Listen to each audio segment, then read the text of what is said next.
नमस्कार। चर्चा में है एक बार फिर आप सभी का स्वागत है। मैं हूं संजय उपाध्याय। जैसा कि चर्चा में हम बात करते हैं रोज की अलग अलग घटनाओं की, उन बातों की जिन पर की बातें हो रही हैं। विश्व पटल पर एक बड़ी बात हो रही है। देखिए, एक तरफ वो यूक्रेन और जो रूस के बीच युद्ध चल रहा है, दूसरी ओर हम देख रहे हैं कि और इजराइल का युद्ध जो चल रहा था, हिजबुल्लाह तक युद्ध गया। उसके बाद अब युद्ध का असर जो अभी देखने को मिल रहा है वो थोड़ा डराने वाला है, भयावह है पूरी दुनिया के लिए, खाड़ी के उस पूरे क्षेत्र के लिए। क्योंकि अब ये जो युद्ध है, ये जो कहा जा सकता है कि सीधी लड़ाई है, वो आमने सामने की बनती जा रही है। लगभग बनती क्या जा रही है, हम देख रहे हैं कि लगभग बन चुकी है इजराइल और ईरान के बीच सीधी लड़ाई। जैसा कि अलग अलग सूत्रों से जो खबर मिली हैं, जो अलग अलग मीडिया रिपोर्ट्स मिली हैं, उसमें बताया गया है कि इजराइल ने बड़ी संख्या में इजराइल पर ईरान ने मिसाइलें दागी हैं और इजराइल ने भी इसका जवाब दिया है और कहा है कि इसका बदला लेकर रहेंगे और बड़ा बदला लेंगे, भीषण बदला लेंगे। कुछ ऐसी बातें हैं। तो ये चर्चा क्यों हो रही है? ये चर्चा इसलिए भी हो रही है क्योंकि एक तरफ हम देख रहे हैं कि धरती के अलग अलग हिस्से पर जहां अशांति का वातावरण बन रहा है, एक प्रकार की अशांति दिखाई दे रही है।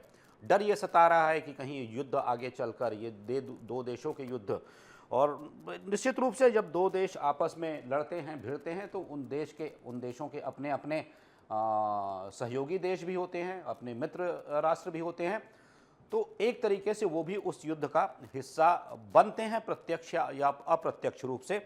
तो भय यही सभी को सता रहा है, सबके मन में यही भय बना हुआ है कि कहीं ये लड़ाइयाँ आने वाले दिनों में विश्व युद्ध का रूप धारण न कर ले। क्योंकि दो विश्व युद्ध में पूरी दुनिया ने, पूरे संसार ने देखा है उसकी भयावहता क्या होती है, कितने भयावह परिणाम होते हैं, कितनी त्रासदी होती हैं, कितनी मौतें होती हैं। कुल मिलाकर विध्वंस का वो जो वातावरण होता है वो दहला देता है दिलों को और याद दिलाता है उन विभीषिकाओं की। तो कुल मिलाकर आज जब ये स्थिति बनती देखी जा रही है, तब यही डर फिर उमड़ रहा है, समझ लीजिए, लोगों के मन में।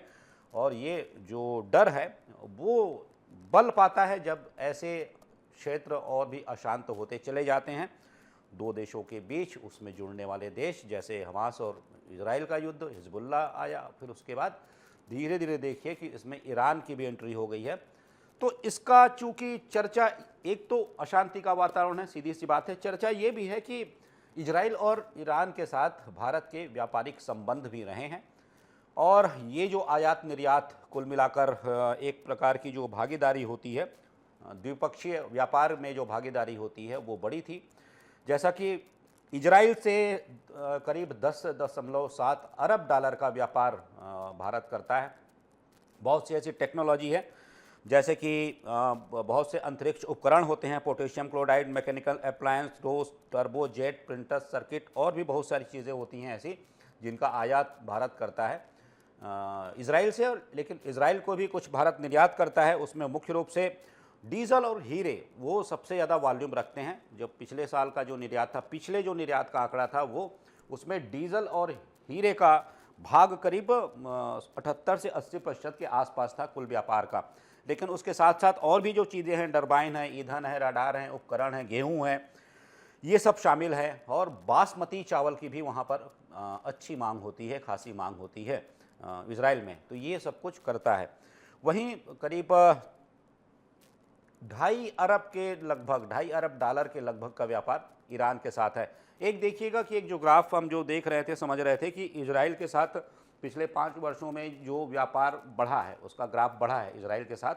तो वही 5 वर्षों में जो विश्लेषक बताते हैं कि ईरान के साथ भारत के व्यापार का ग्राफ जो है वो नीचे आया है। तो जब इन देशों में युद्ध की स्थिति बन रही है तो सबसे बड़ा वैश्विक असर क्या पड़ेगा? क्योंकि इन आयात निर्यात को हम अगर थोड़ा किनारे भी कर दें तो वैश्विक असर क्या पड़ेगा, वो है क्रूड ऑयल। मतलब जो कच्चा तेल होता है, ईंधन है, उसके दाम बढ़ रहे हैं, ये बताया जा रहा है। और जब डीजल के दाम बढ़ते हैं, पेट्रोल डीजल के मूल्य में वृद्धि होती है, तो मानिए हर चीज़ महंगी होती है। कुल मिलाकर जब ट्रांसपोर्टेशन महंगा हो जाता है, परिवहन महंगा हो जाता है, तो इसका सीधा असर पूरी तरह से कह लीजिए समग्र रूप से महंगाई पर पड़ता है। कुल मिलाकर महंगाई बढ़ जाती है, हर क्षेत्र में महंगाई बढ़ जाती है। तो ये एक बड़ी चिंता का विषय है। और बीते दिनों हम देख भी रहे थे कि जब ये बातें चल रही थी, इजराइल की जब ईरान की एंट्री होने वाली थी, ऐसा माना जा रहा था कि हो सकता है कि हो भी जाए, तब हम देख रहे थे कि कुछ ऐसी बातें हो रही थी। अभी जो बातें की जा रही हैं, बताया जा रहा है, जो फिगर्स हैं, 4% के लगभग जो क्रूड ऑयल है वो महंगा हो चुका है। ये चिंता बढ़ाता है। ठीक है, तो चूंकि ये वैश्विक विषय था, लेकिन ये चर्चा इसलिए हो रही है कि इसका असर भारत पर और विश्व पर कैसे पड़ने वाला है। उसके अलावा जैसा मैंने कहा कि ये एक ऐसा विषय है जो डराता है कि कहीं पूरी दुनिया तीसरे विश्व युद्ध की ओर तो नहीं जा रही है, क्योंकि इससे ज़्यादा विध्वंसक कुछ हो ही नहीं सकता अगर ये युद्ध होता है, क्योंकि स्थितियां बदली हैं हर देशों की। चलिए अगली चर्चा हम कर लेते हैं। एक ऐसा कहा जाइए कि पत्र आया है, एक ऐसा संदेश आया है जिसने कि सुरक्षा एजेंसियों की नींद उड़ा दी है। वो ऐसा पत्र है, इसमें उज्जैन का जो प्रसिद्ध है मंदिर है, विश्व प्रसिद्ध मंदिर है, बाबा महाकाल का जो मंदिर है, उसे बम से उड़ाने की धमकी दी गई है। साथ ही साथ पत्र में या फिर संदेश में, पत्र में जैश-ए मोहम्मद का नाम लिया गया है। मतलब ये कहा गया है, उस पत्र का कुल मिलाकर जो लबुलवाब ये है कि जैश-ए मोहम्मद ने ये धमकी दी है। और इसमें उल्लेख किया गया है कि राजस्थान के, मैं जिले बताता हूँ, हनुमानगढ़, गंगानगर, जोधपुर, बीकानेर, कोटा, बूंदी, उधमपुर, जयपुर जैसे स्थानों पर धमाके किए जाएंगे, बम से उड़ाया जाएगा। और साथ ही साथ महाकाल मंदिर को भी बम से उड़ाया जाएगा। ठीक है, ये जैसी, और ये एक जगह से मिलती है, हनुमानगढ़ रेलवे स्टेशन है, वहाँ यह पत्र मिलता है। हनुमानगढ़ रेलवे स्टेशन है राजस्थान का, वहाँ से ये पत्र मिलता है। उसके बाद सुरक्षा एजेंसियाँ अलर्ट मोड पर हैं लगातार। हनुमानगढ़ का जो रेलवे स्टेशन है वहाँ तो पूरी तरह से उसे खंगाला गया। पुलिस, सुरक्षा बल और भी जितनी एजेंसियां हैं, सब ने मिलकर खंगाला। अभी भी लगातार जांच की जा रही है, जिन जिन जगहों का नाम लिया जा रहा है। उसके अलावा समझ लीजिए कि एक बड़ा अलर्ट पूरे देश भर में जारी किया गया है।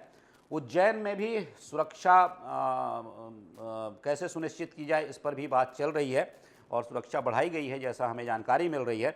और मुख्य रूप से विषय यह है कि चूँकि बड़ी संख्या में वहाँ श्रद्धालु जाते हैं, तो श्रद्धालुओं की भी सुरक्षा का विषय है अगर वहाँ पर इस प्रकार के हमले होते हैं। और इसके लिए पत्र में एक तारीख भी बताई गई है, जैसा मैं पढ़ रहा था, वो तारीख है, वो तिथि है 30 अक्टूबर की। 30 अक्टूबर को ये करने की बात कही गई है।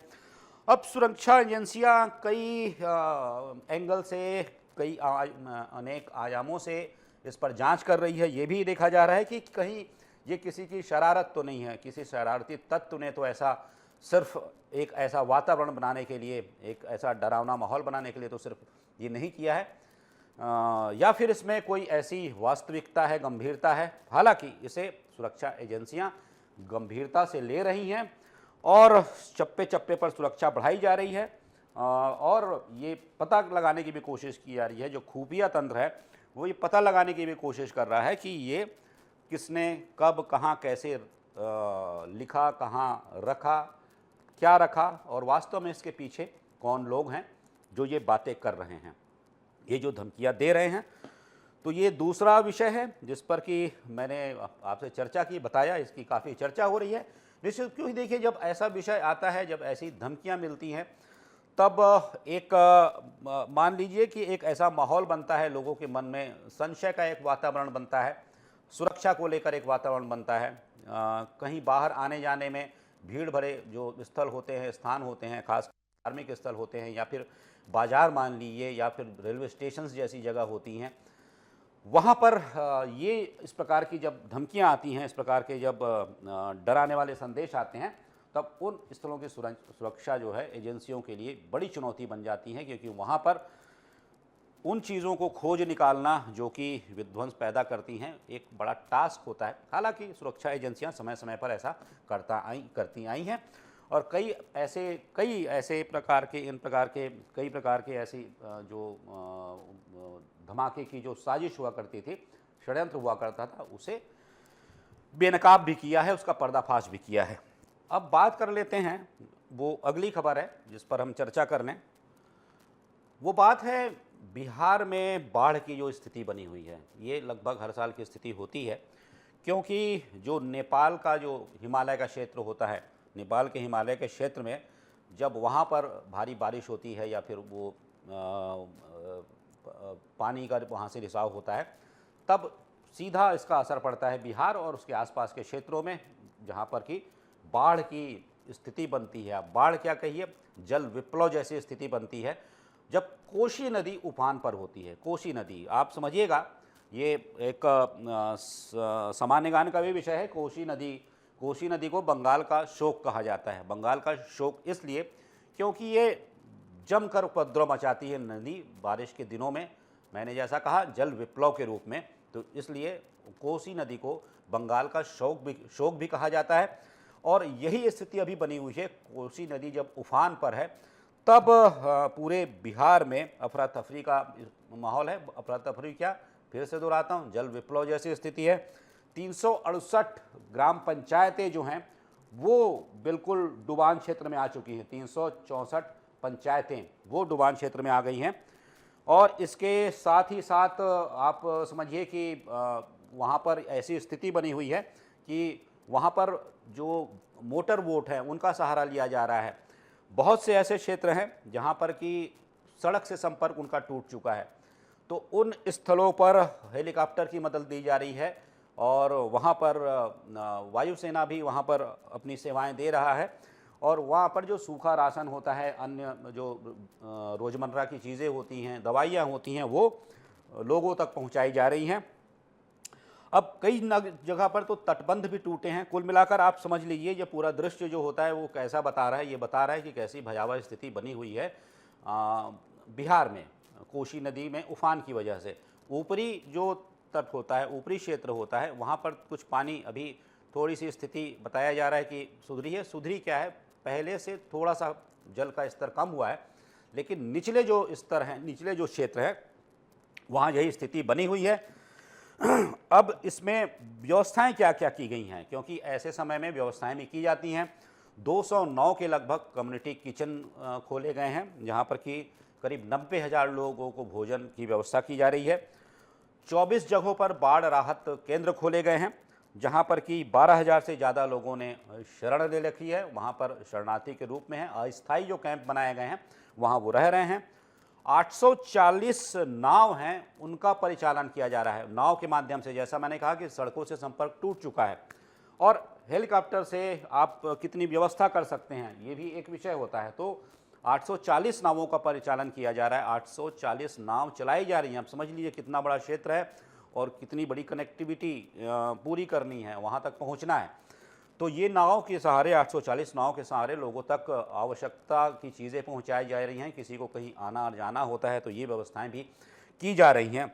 इसके अलावा 10 वोट एम्बुलेंस भी हैं, जो कि ऐसे लोगों का ख्याल रख रही हैं जिनकी तबीयत अचानक बिगड़ रही है, जिनका स्वास्थ्य बिगड़ रहा है, तो उन्हें अस्पतालों तक ले जाने के लिए या फिर उन्हें वहाँ पर चिकित्सा सुविधा उपलब्ध कराने के लिए। तो ये पूरा आप देख सकते हैं दृश्य है बिहार का, कोसी नदी जब उफान पर है।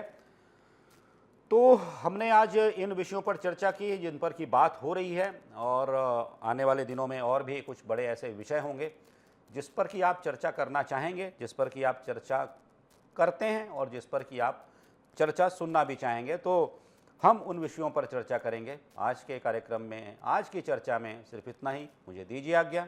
नमस्कार।